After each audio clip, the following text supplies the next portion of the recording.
નમસ્કાર મિત્રો, સ્વાગત છે આપ સર્વ સાથીઓનું ખેડૂત ઇન્ફો યુટ્યુબ ચેનલમાં। આજે તારીખ 13 જાન્યુઆરી 2024 શનિવારના તાજા અને મહત્વના સમાચાર જોવાના છે, જેમાં આધાર કાર્ડ ઉપર મળશે લોન, આધાર કાર્ડમાં મફત સુધારો, ઘેર નવા સ્માર્ટ મીટર, પાક વીમા અંગે મોટા સમાચાર, ભગવાન રામ માટે 2100 કિલો તેલનો દીવો, ભાજપ ચલાવશે અભિયાન, ઉત્તરાયણના દિવસે પવન કેવો રહેશે। તો આજના આ સમાચાર દરેકે ખેડૂત મિત્રો માટે ખૂબ જ કામના અને ઉપયોગી રહેવાના છે, માટે દરેક મિત્રોને વિનંતી છે કે વિડીયોને છેલ્લે સુધી જોતા રહેજો।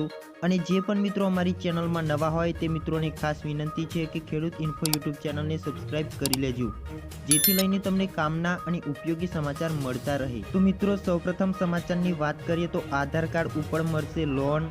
ગરીબ પરિવારો અને નાના ખેડૂતોને માત્ર આધાર કાર્ડના પુરાવા સાથે 10,000 રૂપિયાની બેંકમાંથી લોન આપવામાં આવશે।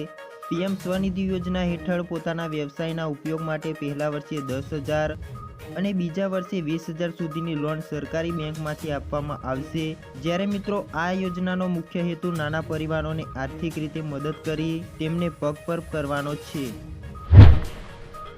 ત્યાર પછી મહત્વના સમાચાર વિશે વાત કરીએ તો આધાર કાર્ડમાં મફત સુધારો।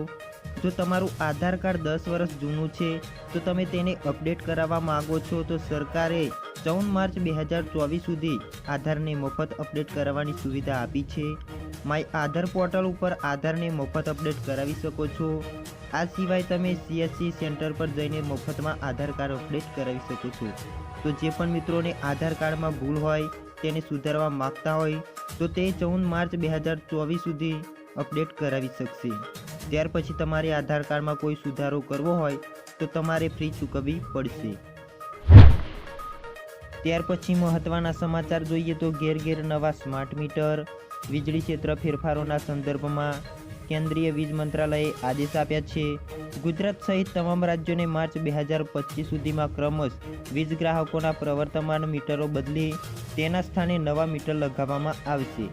સ્માર્ટ મીટર લગાવવાનું કાર્ય 3 મહિનામાં શરૂ થઈ જશે, જેમાં મિત્રો ગ્રાહકોને કોઈ ખર્ચ ભોગવવો નહીં પડે। દરેક સ્માર્ટ મીટર દીઠ ₹9,000 સબસિડી કેન્દ્ર વીજ મંત્રાલય વીજ વિતરણ કંપનીઓ ચૂકવી આપશે। હવે જાણીશું પાક વીમા અંગે મોટા સમાચાર। પાક વીમાને લઈને ફરી વિવાદ આવ્યો છે। 2016 થી 2020 સુધીના 4 વર્ષના ખેડૂતોને પાક વીમાના પૈસા મળ્યા નથી, ત્યારે હવે પાક આંબલિયાએ અને ખેડૂતો આગેવાનો ભેગા થઈને જૂનાગઢ જિલ્લાના નાયબ ખેતી નિયામક સાથે જોરદાર રજૂઆત કરી હતી અને 2016 અને 17નો પાક વીમાનો હિસાબ માંગ્યો હતો। હવે આ હિસાબ આવી જાય એટલે બધું દૂધનું દૂધ અને પાણીનું પાણી થઈ જશે। પાલભાઈએ 15 દિવસનો સમય આપ્યો છે। જો 15 દિવસમાં હિસાબ નહીં આવે તો ખેડૂતો ધારણા ઉપર બેસશે તેવું તેમણે જણાવ્યું હતું। ત્યાર પછી મહત્વના સમાચાર વિશે વાત કરીએ તો ભગવાન રામ માટે 2100 કિલો તેલનો દીવો।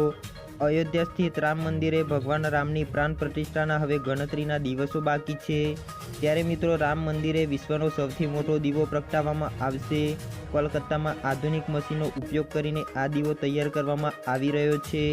દેશમાંથી 100 અલગ જગ્યાએથી માટી લાવવામાં આવશે। દીવાને પ્રગટાવવા માટે 2100 કિલો તેલ અને 125 કિલો કપાસનો ઉપયોગ કરવામાં આવશે। ત્યાર પછી મહત્વના સમાચાર વિશે વાત કરીએ તો ભાજપ ચલાવશે અભિયાન। લોકસભાની ચૂંટણી પહેલા ગુજરાત ભાજપ ગ્રામીણ મતદારોને આકર્ષવા માટે વિશેષ અભિયાન ચલાવશે। ગામડે ચાલો અભિયાન અંતર્ગત પ્રદેશ પ્રમુખ CR પાટીલ, CM ભૂપેન્દ્ર પટેલ, મંત્રીઓ, પદાધિકારીઓ ગામડામાં રાત્રે રોકાણ કરશે। પ્રવાસ દરમિયાન ગ્રામ સભાઓ, ખાટલા બેઠક, ઘેર સંપર્ક કરીને ખેડૂત સંમેલન યોજવામાં આવશે। ભાજપ જાન્યુઆરીના અંતમાં કે ફેબ્રુઆરીના પ્રથમ સપ્તાહમાં આ અભિયાનની શરૂઆત કરી શકશે। હવે જાણીશું ઉત્તરાયણના દિવસે પવન કેવો રહેશે। અંબાલાલ પટેલે કહ્યું છે કે ઉત્તરાયણના દિવસે પવનની ગતિ સાધારણ રહેવાની છે। સવારમાં સારો પવન જોવા મળશે, બપોરના સમયે પવન મંદ પડી જશે અને સાંજના સમયે પાછો સારો પવન આવશે।